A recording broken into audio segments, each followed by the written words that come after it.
अस्सलामुअलैकुम दोस्तों, आज मैं आपके लिए एक बहुत ही आसान और बहुत ही कम बजट में बन जाने वाला इतना मज़ेदार मीठा बनाने की रेसिपी लाई हूँ कि खाकर आपको बिल्कुल ऐसा फ़ील होगा जैसे आपने रसमलाई खा ली हो या कोई बहुत ही मज़ेदार सा डेज़र्ट खा लिया हो। इतना लजीज़ ये बनता है, बहुत ही कम वक्त में, कम मेहनत के साथ और कम पैसों में बन जाता है।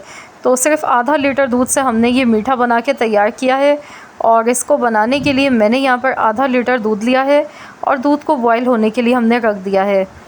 फुल फैट क्रीम वाला आपने यहाँ पर दूध का इस्तेमाल करना है और दूध को अच्छी तरह से बॉईल दिला लेना है। तो चलिए इसका हम अगला स्टेप कर लेते हैं। दूध को गाढ़ा करने के लिए यहाँ पर हम कॉर्नफ्लोर का इस्तेमाल करेंगे। तो यहाँ पर 2 चम्मच कॉर्नफ्लोर के मैं ले गई हूँ। अगर आपके पास कॉर्नफ्लोर नहीं है तो आप इसकी जगह पर वनीला कस्टर्ड पाउडर का इस्तेमाल भी कर सकते हैं। 2 चम्मच मैंने यहाँ पर लिया है कॉर्नफ्लोर और इसको अच्छी तरह से पानी में मिक्स कर लेते हैं। इसमें कोई गुठली वगैरह नहीं रहनी चाहिए। तो दूध देखिए यहाँ पे बॉयल हो चुका था और इसमें हमने हस्बे ज़रूरत मीठा ऐड किया है। तो मैंने यहाँ पर 4 टेबल स्पून मैंने यहाँ पर शुगर ऐड की है। इसमें आप अपने टेस्ट के अकॉर्डिंग मीठा कम या ज़्यादा कर सकते हैं। तो अब इसको पका लेते हैं अच्छी तरह से और अब हम इसमें कॉर्नफ्लोर जो हमने मिक्स करके रखा था वो ऐड कर देंगे। तो यहाँ पर दूध को कोई घंटों तक पकाना नहीं है, ना गाढ़ा करना है, बस कॉर्नफ्लोर हम डालेंगे तो उससे इसकी थिकनेस इतनी अच्छी सी आ जाएगी। ये देखिए, तो ये दिखने में इस तरह की कंसिस्टेंसी इसकी होनी चाहिए। और कॉर्नफ्लोर डालने के बाद आपने इसमें लगातार चम्मच चलाना है, हाथ रोकना नहीं है वरना इसमें गुठलियाँ वगैरह बन जाती हैं। तो इसीलिए कॉर्नफ्लोर डालने के बाद फ़ौरन आपने तेज़ चम्मच चलाना है। तो ये देखिए इस तरह का ये गाढ़ा हो चुका है। तो बस इसको 2 से 3 मिनट तक पका लेते हैं ताकि जो कॉर्नफ्लोर का जो कच्चापन है वो इसमें ख़त्म हो जाए। उसके बाद हम गैस का फ्लेम बंद कर देंगे और हमने ये ठंडा नहीं करना है, हमने इसको ऐसे ही इस्तेमाल करना है।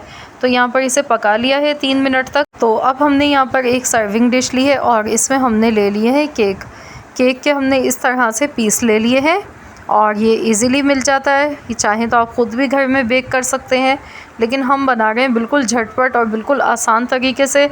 तो यहाँ पर हमने केक के स्लाइस हमने लिए और इनको इस तरह से सेट करके रख दिया है। अब हम इस पर ये गरम रबड़ी जो हमने तैयार की है ये हम इसमें डालेंगे। और अब हमने यहाँ पर थोड़े से फ्रूट कॉकटेल लिए। तो यहाँ पर ये बिल्कुल ऑप्शनल है, आप चाहें तो इनको स्किप भी कर सकते हैं। इसकी जगह पर आप यहाँ पर इसमें बादाम, पिस्ते, कोई भी ड्राई फ्रूट्स जो भी अवेलेबल हो वो आप इसमें यूज़ कर सकते हैं। तो एक लेयर हमने मज़ीद और केक की इस तरह से लगानी है इसके ऊपर। तो यहाँ पर हमने 2 केक की लेयर लगाई है। इसके ऊपर दोबारा से हमने इस तरह से इसको फैला के डाल देना है अच्छी तरह से। और ये इतना मज़ेदार लगेगा ठंडा होने के बाद, जैसे आपने मलाई केक खा लिया हो या कोई बहुत ही मज़ेदार सी मिठाई खा ली हो। बहुत ही मज़ेदार ये मीठा बन के तैयार होता है। तो मैंने एक लेयर और ऊपर से मिक्स फ्रूट कॉकटेल और चेरीज़ लगा दी हैं, थोड़ी सी चॉकलेट चिप्स डाल गई हूँ। तो चलिए इसे हम ठंडा होने के लिए रख देते हैं। 2 घंटे के लिए इसको फ्रिज में रखना है। पहले इसे नॉर्मल टेम्परेचर पे ठंडा कर लें, उसके बाद आप इसको फ्रिज में रख दें 2 घंटे के लिए और ख़ूब अच्छा सा इसे चिल्ड कर लें। तो यहाँ पर देखिए 2 से 3 घंटे हो चुके थे। तो अब मैं आपको दिखाती हूँ किस तरीके से इसकी लुक आई है और ये देखने में किस तरह का लग रहा है हमारा मीठा। ये देखिए, वाह माशाल्लाह, बहुत ही ज़बरदस्त।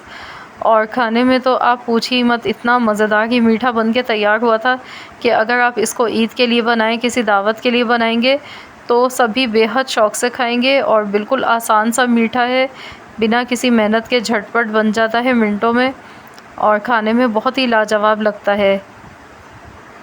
ये देखिए, बिल्कुल मलाई केक, रस मलाई की तरह खाने में इसका जायका है। तो ज़रूर आप लोग इस रेसिपी को ट्राई कीजिएगा और अपना फ़ीडबैक मुझे ज़रूर दीजिएगा। आप सबको रेसिपी पसंद आई है तो वीडियो को लाइक कीजिए, फ्रेंड्स एंड फैमिली मेम्बर्स के साथ ज़्यादा से ज़्यादा इस रेसिपी को शेयर कीजिएगा। और अगर चैनल पर नए हैं तो चैनल को सब्सक्राइब कर लीजिए। मिलते हैं इंशाअल्लाह ताला नेक्स्ट वीडियो के साथ। तो जब तक के लिए अल्लाह हाफ़िज़।